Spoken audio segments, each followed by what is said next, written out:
Está ministrando o capítulo 1 do livro do profeta Jonas, a partir do versículo 1. Glória a Deus. Como é bom estar na casa do Senhor, na presença do Senhor, falando com o Senhor, buscando a face dEle. Acho que pode dar mais um pouquinho aí, Felipe, de som aqui, que não está tão... Glória a Deus, graças a Deus. Jonas capítulo 1, a partir do versículo 1, diz assim a palavra do Senhor. Veio a palavra do Senhor a Jonas, filho de Amitai, dizendo: Dispõe-te e vai à grande cidade de Nínive e clama contra ela, porque a sua malícia subiu até mim. Jonas se dispôs, mas para fugir da presença do Senhor para Tarsis, e tendo descido a Jope, achou um navio que ia para Tarsis. Pagou, pois, sua passagem e embarcou nele, para ir com eles para Tarsis, para longe da presença do Senhor. Amém?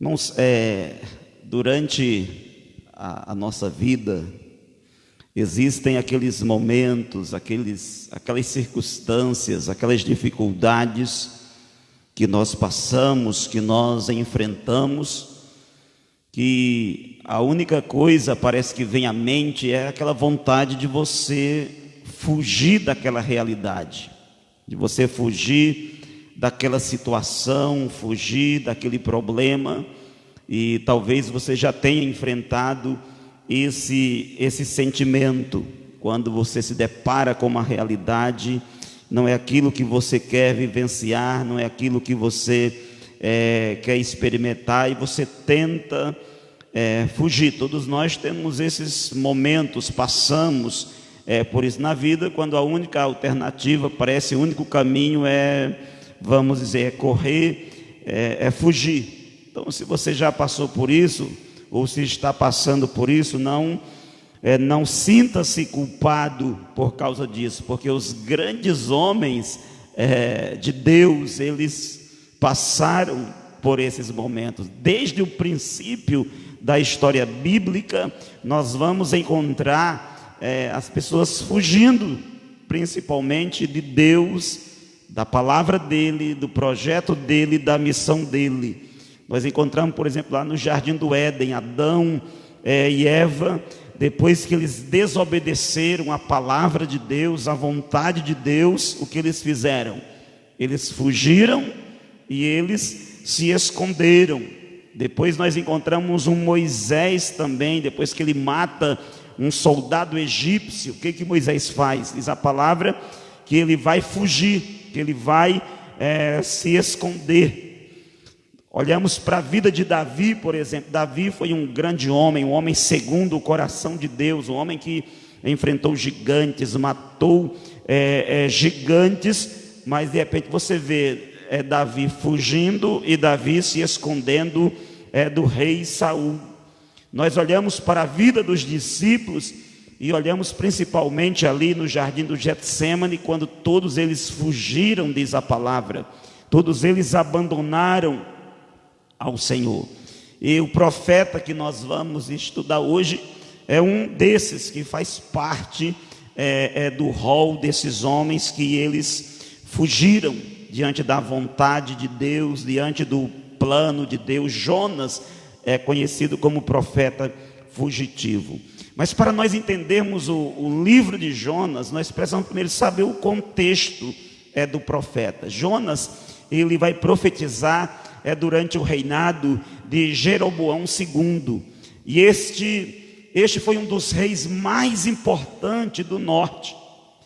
Jeroboão II, ele vai reinar aí do ano 793 ao ano 753 a.C., 41 anos de reinado nas tribos do norte. Foi um tempo de prosperidade financeira, foi um tempo de grandes conquistas militares, foi um tempo de calmaria nas fronteiras de Israel, mas também havia grandes sinais de decadência moral e de decadência espiritual. É nesse tempo que Deus levanta Jonas, e Jonas prega, Jonas ele proclama a palavra de Deus. Jonas ele nasceu em uma cidade chamada de Gat-Hefer, que era uma região, uma cidade ali na região de Zebulon, na tribo de Zebulon, ao norte de Israel.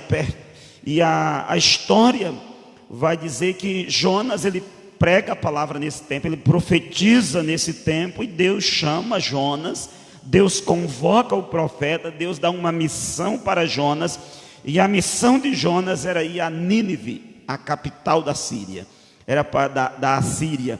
Era para Jonas ir à grande cidade de Nínive e levar uma palavra de Deus, uma mensagem de Deus para aquela cidade. Mas o que nós sabemos é que o texto bíblico vai dizer que Jonas se dispôs não para obedecer a palavra de Deus, mas Jonas ele se dispôs para desobedecer. Jonas se dispôs para fugir da presença de Deus. Jonas se dispôs para ir para longe daquilo que Deus queria para a vida dele. Mas por qual a razão? Por que será que Jonas tem esse pensamento? Na verdade, alguns escritores dizem que Jonas ele tem uma teologia correta, uma doutrina correta e uma vida errada. Jonas ele era um profeta nacionalista. Ele era uma pessoa que ele amava a sua terra, que ele amava a sua pátria, que ele amava a terra de Israel, o povo de Israel. E nessa época, os assírios, eles eram as pessoas mais brutais que existiam, as pessoas mais perversas que existiam naquele tempo. A Assíria, ela foi conhecida pela sua brutalidade, pela sua crueldade, pela maldade, pela maneira como eles tratavam aquelas pessoas que eles arrancavam das suas terras, aquelas pessoas que eram subjugadas. Então o Império Assírio foi conhecido pela sua brutalidade, pela sua violência.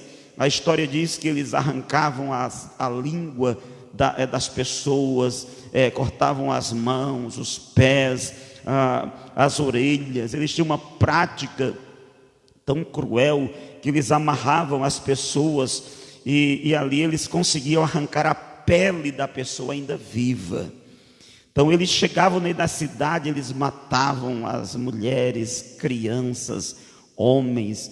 Eles, muitas regiões, quando sabiam que iam ser atacadas pela Assíria, eles cometiam suicídio, porque eles não queriam passar por aquela tortura. E de repente Jonas é chamado, Jonas é convocado por Deus. Ele sabe que Nínive, que os assírios seriam um povo que no futuro se voltaria contra Israel, viria contra Israel para destruir Israel. E o que Jonas quer?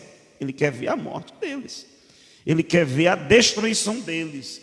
E é muito interessante que às vezes nós, quando olhamos para Jonas e encontramos Jonas fugindo, e diz: olha, eu jamais vou fugir do plano de Deus, eu jamais vou fugir da missão de Deus, do propósito de Deus. Mas pense bem, uma pessoa que entra na casa de alguém ali, ele saqueia a casa, ele estupra alguém, ele mata alguém, ele comete uma barbaridade, uma atrocidade, algo terrível. Qual é o sentimento que vem à nossa mente? É um sentimento de justiça. Nós pensamos, essa pessoa não é digna de misericórdia, essa pessoa ela tem que morrer mesmo. É isso que está acontecendo com Jonas. Quando Jonas ele olha para a maldade, para a crueldade dos ninivitas, ele diz: esse povo não merece a misericórdia de Deus, esse povo não merece a graça de Deus, esse povo, eles não são dignos de arrependimento, porque Jonas conhecia muito bem a reputação deles, e é justamente para esse povo que Deus ele envia o profeta. Então é muito interessante quando nós olhamos o livro de Jonas, porque normalmente quando nós falamos em Jonas, o que vem à nossa mente é aquele grande peixe, que Jonas foi lançado lá no mar, e que um grande peixe engoliu eles, e alguns dizem uma baleia engoliu ele. Mas a Bíblia fala um grande peixe. Mas quando nós olhamos para o texto bíblico, nós vamos ver que o peixe é insignificante na história. Nós vamos perceber que o peixe, por exemplo, esse grande peixe é mencionado apenas 4 vezes no livro. A grande cidade de Nínive é mencionada 9 vezes. O profeta Jonas, ele é mencionado 18 vezes. Mas Deus é mencionado 38 vezes. 38 vezes está o nome de Deus lá, a pessoa de Deus aparecendo, surgindo no livro. Então Jonas não é o herói dessa história, o herói dessa história é Deus. O herói do livro de Jonas, o personagem central do livro de Jonas é Deus, porque o livro vai falar do poder de Deus, da grandeza de Deus, da soberania de Deus, de um Deus que comanda a natureza, de um Deus que comanda o coração humano, de um Deus que comanda todas as coisas. Então, essa história, ela é uma história verdadeira, mesmo que alguns críticos e céticos creiam que não é uma história verdadeira, que é um mito, que é uma lenda, ou alguns dizem uma parábola, é apenas uma metáfora, que isso não é real, não é verdadeiro. Nós cremos que existia um homem chamado Jonas, que realmente ele fugiu para Tarsis, que ele foi engolido por um grande peixe, depois ele é vomitado por esse grande peixe. Então nós cremos que esse texto não é um mito, não é uma lenda, não é uma fábula, uma parábola, mas é uma história verdadeira, é algo verdadeiro, real. É uma história pequena, é uma história curta, porque é interessante que quando você lê o livro dos profetas, o que você vê? Veio a palavra do Senhor a Jeremias, ele vai e fala a palavra. O livro de Jonas é diferente dos profetas maiores e menores, porque é um livro profético, mas é uma narrativa. Vai contar a história de Jonas, não é uma profecia, é a história de Jonas. É um livro aí com 48 versículos, que em 20 minutos você pode ler. Se você nunca leu, eu aconselho a você a ler. É uma história extraordinária, que nós aprendemos muito com essa história. Nós olhamos para esse livro e você vê no capítulo 1 Jonas, esse profeta fugindo de Deus. Lá no capítulo 2 você encontra Jonas de joelho, Jonas orando, Jonas clamando ao Senhor. No capítulo 3 você encontra Jonas pregando a palavra. E no capítulo 4 Jonas está triste, está chateado, porque os ninivitas, eles se arrependeram. Então quero olhar para esse texto hoje e olhar com base nesse tema, fugindo de Deus e da sua vontade. Porque Deus tem uma vontade, Deus tem uma missão para nós, Deus tem um plano para nós. Então quais são os princípios que nós podemos aprender desse texto? Primeiro, é que Deus, ele ainda fala e ele nos convida a se juntar a ele em sua obra. Deus está nos convidando. O versículo 1 diz que veio a palavra do Senhor a Jonas, filho de Amitai. Deus estava chamando Jonas, Deus estava convocando Jonas para uma obra. Deus estava falando, Deus falou ao coração de Jonas, veio a palavra de Deus, a mensagem de Deus. Nós não sabemos como Deus falou com Jonas, se Jonas ouviu a voz de Deus, assim como Abraão ouviu a voz do Senhor, se foi como Ezequiel, que ele teve uma visão, ou como Jacó, um sonho. Nós não sabemos, mas a verdade é que a palavra de Deus, ela veio a Jonas. Deus chama Jonas, Deus convoca Jonas e dá uma mensagem para ele. Ele é o profeta de Deus e ele não pode reter essa mensagem, ele não pode guardar essa mensagem. A missão dele como profeta é transmitir a mensagem, é proclamar a palavra de Deus. E Deus está chamando Jonas, dizendo: Jonas, eu quero que você seja o meu parceiro, porque eu quero fazer algo na cidade de Nínive. O pecado dessa cidade chegou até a mim. E eu tenho uma obra para fazer, eu tenho uma obra para realizar, eu tenho uma missão, Jonas, para você. A minha missão, Jonas, eu quero que seja a sua missão. A minha vontade, Jonas, eu quero que seja a sua vontade. Deus chama Jonas, Deus convoca Jonas para ser parceiros na construção do projeto dele, da vontade dele, do querer dele. Deus quer que Jonas vá até a cidade de Nínive. Irmãos, e assim como Deus convocou Jonas para aquela missão, como Deus falou ao coração de Jonas, para que Jonas fosse parceiro dele, Deus está convidando ele para isso. Deus também está nos chamando diariamente para nos juntarmos a Ele na sua obra, na sua missão. E a pergunta é: você tem sido parceiro de Deus na obra de Deus? O que você tem feito na obra de Deus? O que você tem realizado na obra de Deus? Você tem cumprido com a missão de Deus? Deus ainda está nos chamando ainda hoje. Deus ainda está falando ao nosso coração ainda hoje. Existem muitas maneiras que nós podemos cumprir com a missão do Senhor, pregando a palavra, usando os meios, as redes sociais. Eu falava no primeiro culto que você pode usar o seu WhatsApp, o seu Facebook, as suas redes sociais, em vez de nós usarmos para transmitirmos mensagens negativas de crise, vamos usar para transmitirmos a palavra de Deus, a mensagem de Deus, a mensagem do Evangelho, as boas novas, porque eu e você, nós somos parceiros de Deus, nós somos chamados com Deus. Deus ainda fala conosco e Deus nos chama para nos juntarmos à sua obra. Então esse é o primeiro princípio que aprendemos. Deus ainda fala e nos convida a se juntarmos a Ele em sua obra. Segundo, nem sempre gostamos do que Deus nos manda fazer. Nem sempre nós gostamos.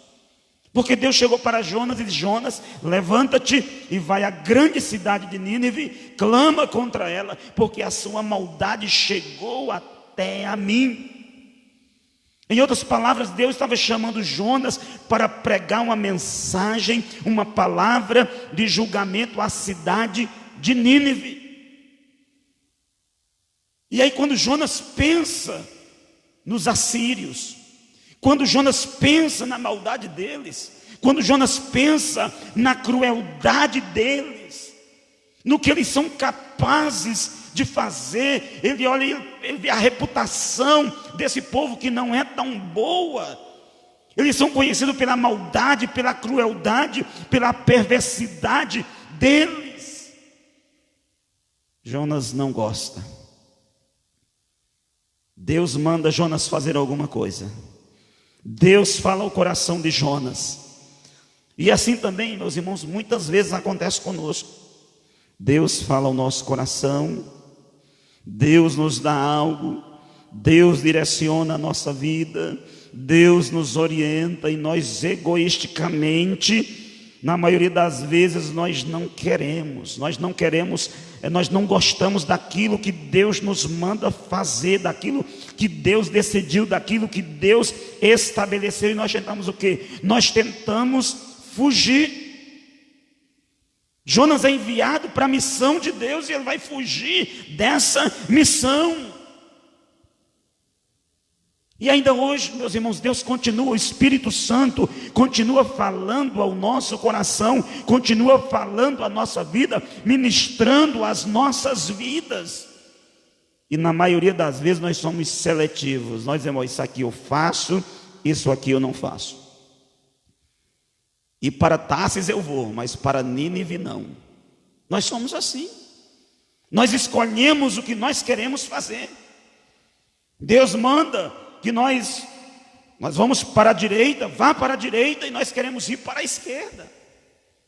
Deus diz: faça A, nós queremos fazer B. Nós vivemos essa realidade do nosso coração. Ele sempre está disposto para fazer aquilo que nós queremos, aquilo que nós achamos que é bom. E na maioria das vezes nós corremos contra a direção de Deus. Jonas, ele não queria fazer aquilo que Deus mandou.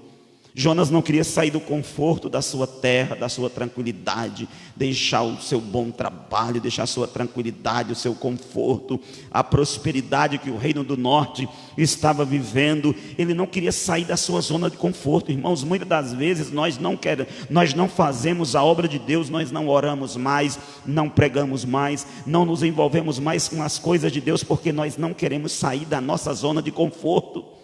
Muitas das vezes nós estamos ocupados demais com as coisas da terra, com as coisas desta vida, e não queremos fazer aquilo que Deus manda fazer. Deus diz: Jonas, vai para Nínive. Jonas diz: não, eu vou para Tarsis, porque Tarsis é melhor, Tarsis é o lugar que eu quero ir. Deus está nos mandando continuamente, diariamente: pregue a minha palavra, fale a minha palavra, viva a minha vontade, mas nós não queremos. Deus fala: ore, mas nós não queremos orar. Leia a minha Bíblia, leia a palavra, mas nós não queremos ler. Nós temos tempo para muitas coisas, mas às vezes nós não temos tempo para Deus. Por quê? Porque na maioria das vezes nós não gostamos daquilo que Deus quer que nós venhamos fazer. O terceiro princípio que nós aprendemos é que fugir de Deus significa que você está indo na direção errada. Diz que Jonas se levantou, mas para fugir da presença do Senhor. Que coisa, os profetas, quando recebiam uma palavra, o que eles faziam? Eles obedeciam aquela palavra, eles cumpriam aquela palavra, eles viviam aquela palavra, eles faziam aquilo que Deus havia estabelecido. Mas no entanto, Jonas, ele não tem nenhum interesse, ele não tem nenhum prazer, ele desobedece a Deus claramente. E o problema, vamos dizer, a turbulência na vida de Jonas, a crise na vida de Jonas, acontece justamente no momento que Jonas decide andar na direção errada. Ele decide fugir de Deus, fugir das intenções de Deus, seguir o caminho errado. Ele decide ir para Tarsis. Deus disse: Jonas, vai para Nínive, 300 quilômetros da Palestina. E Jonas vai cair para uma terra quase 4.000 quilômetros de distância. Um ano de viagem. Ele quer ir para longe da presença de Deus, para um lugar onde ele não será incomodado mais com a voz de Deus. Aquele homem que deveria falar a palavra de Deus, ele quer distância da palavra de Deus. Ele queria não apenas fugir da missão de Deus, mas do Deus da missão. Veja que ele tomou consciente essa decisão de não atender ao chamado de Deus e não atender à voz de Deus. Ele decide trilhar o caminho errado. Irmãos, fugir de Deus, fugir da palavra de Deus, fugir do propósito de Deus, fugir do querer de Deus, daquilo que Deus tem para a nossa vida, sempre será trilharmos o caminho errado. E Jonas tenta se esconder da presença de Deus, tenta fugir da presença de Deus, mas nós jamais vamos conseguir fugir da presença de Deus. Não tente se esconder de Deus. Nós podemos até se esconder de algumas pessoas, mas de Deus nós jamais vamos nos esconder. De Deus nós jamais vamos fugir da sua presença. Jamais. Então Jonas pega a direção errada, Jonas pega o caminho errado, e Jonas se meteu em sérios problemas. Irmãos, é triste quando nós olhamos para muitas pessoas que elas estão andando na direção errada, na direção que não é a direção de Deus, que não é o plano de Deus. Quarta ideia que nós encontramos no texto, que ao fugir de Deus, Satanás fica feliz em providenciar o transporte. Quando alguém tenta fugir da presença de Deus, desobedecer a Deus, pode se preparar que Satanás já está preparando tudo para aquela pessoa. Diz a Bíblia que Jonas desceu a Jope e encontrou o quê? Encontrou um navio. Ele queria ir para Tarsis. E pense lá, Jonas. Deus fala: Jonas, vai para Nínive, vai pregar minha palavra. Aí Jonas começa a orar: Senhor, eu não quero ir para Nínive, mas Senhor, Tarsis é uma região bem distante. Quantas pessoas que estão perdidas lá, quantas pessoas que não têm Deus, que precisam de salvação. E Jonas começa a pensar, raciocinar, e diz: olha, Senhor, se eu conseguir o dinheiro, e se eu chegar lá em Jope, eu achar um navio, é porque é da vontade do Senhor que eu vá para Tarsis.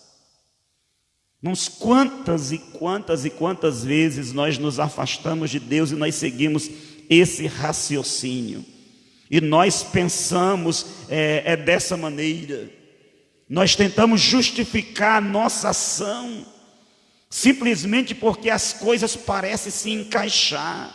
Que bênção, está dando certo para mim, que bênção, olha, tudo está funcionando bem, e nós pensamos que é a bênção de Deus. Jonas tem dinheiro, Jonas tem navio, Jonas pega o navio, ele poderia pensar: é a bênção de Deus, Deus está comigo nesse negócio, Deus está guiando a minha vida, Deus está conduzindo, porque se Deus não estivesse, eu não teria o dinheiro, eu não teria o navio, eu não estaria aqui nesse navio. Nós podemos justificar as nossas ações dessa maneira, porque nós pensamos assim: ó, se tudo está mal, ó, Deus não está nisso, porque nós sempre associamos problemas com a ausência de Deus. E às vezes pode ser que também o caso de Jonas vai ter problema, vai ter tempestade por causa disso. Mas às vezes, irmãos, quando as coisas estão funcionando tudo normal, quando tudo parece que vai bem, pode também não ser bênção. Aparentemente no início para Jonas tudo estava funcionando. Todos os ventos eram favoráveis. Não havia ventos desfavoráveis para Jonas. Ele tem dinheiro e tem vamos dizer, o navio para ele embarcar. Mas, no entanto, Jonas estava fugindo da presença do Senhor, da missão do Senhor, da palavra de Deus. E quando nós fugimos de Deus, o diabo sempre vai garantir que nós encontremos um navio e nós naveguemos para um lugar distante da presença de Deus. Jonas, ele está fugindo de Deus, e Satanás sempre vai fazer alguma coisa para nos ajudar na nossa desobediência. Jonas é esse homem que foge de Deus, Deus dá uma palavra e Jonas vai encontrar, e Satanás já prepara o caminho para que ele desobedeça completamente essa palavra.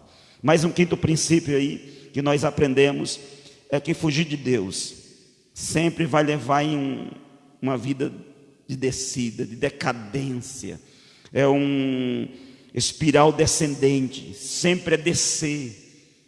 Você olha para a vida de Jonas e o texto, versículo 3, vai dizer: tendo descido a Jope, achou um navio que ia para Tarsis, pagou, pois, sua passagem e embarcou nela. É interessante que você olha que Jonas, ele morava nas montanhas de Gat-Éfer, ele vai descer para Jope. Você pode olhar que a partir do momento que Jonas começou a desobedecer a Deus, ele começou só a descer. Ele desce para Jope. Chega lá em Jope, ele desce para o porão do navio, ele desce para o navio. Quando chega no navio, lá no versículo de número 5, vai dizer que ele desceu para o porão do navio. Lá no versículo 10, vai dizer que ele desceu para o ventre do grande peixe. Lá no capítulo 2, versículo 3, vai dizer que ele desceu para as profundidades do abismo. Irmãos, porque o caminho da desobediência sempre é um caminho descendente, um abismo e outro abismo, um abismo e um outro abismo, é de queda em queda, de deslize em deslize. É o que está acontecendo com o profeta Jonas. Ele está uma vida decadente, ele está descendo em uma queda livre. É assim que acontece quando nós fugimos da missão de Deus, do plano de Deus, das coisas de Deus, daquilo que Deus tem para a nossa vida. Quantas pessoas que estão em queda livre, quantas pessoas que estão cada vez mais caindo, e elas não percebem que elas estão fugindo de Deus, que elas estão fugindo do plano de Deus, do propósito de Deus, do querer de Deus.